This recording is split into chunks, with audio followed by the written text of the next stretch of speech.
नाशिक राज्य उत्पादन विभागाच्या पथकाने मनमाड मालेगाव रस्त्यावरील घोडेगाव शिवारात छापा मारीत बनावट देशी व विदेशी दारूचा कारखाना उद्ध्वस्त केला।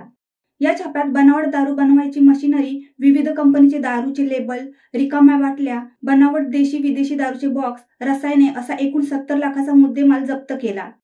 या प्रकरणी 4 जणांना ताब्यात घेण्यात आले आहे। आगामी क्रिसमस व नववर्षाच्या पार्श्वभूमीवर बनावट दारू तयार केली जात असल्याचा संशय व्यक्त करण्यात येत आहे।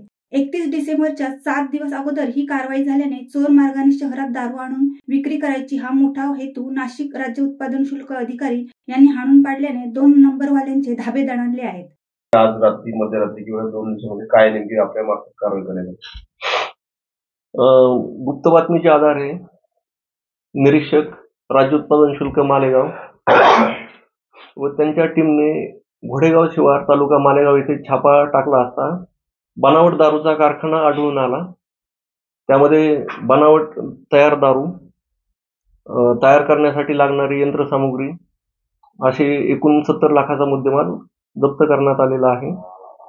4 आरोपींना अटक केलेली आहे आणि पुढील तपास चालू आहे। तपास झाल्यानंतर ह्या गोष्टी समोर येतील। नाताळ आणि 31 डिसेंबरच्या अनुषंगाने हे अवैध मद्य तयार होत असावा असा संशय आहे। शिवसत्ता टाइम्ससाठी अनिल धामणे, नांदगाव। दे धडक बेधडक वृत्त देणाऱ्या आपल्या शिवसत्ता टाइम्स न्यूज चॅनलला लाल बटन दाबून सबस्क्राईब करा आणि बेल आयकॉनला क्लिक करायला विसरू नका।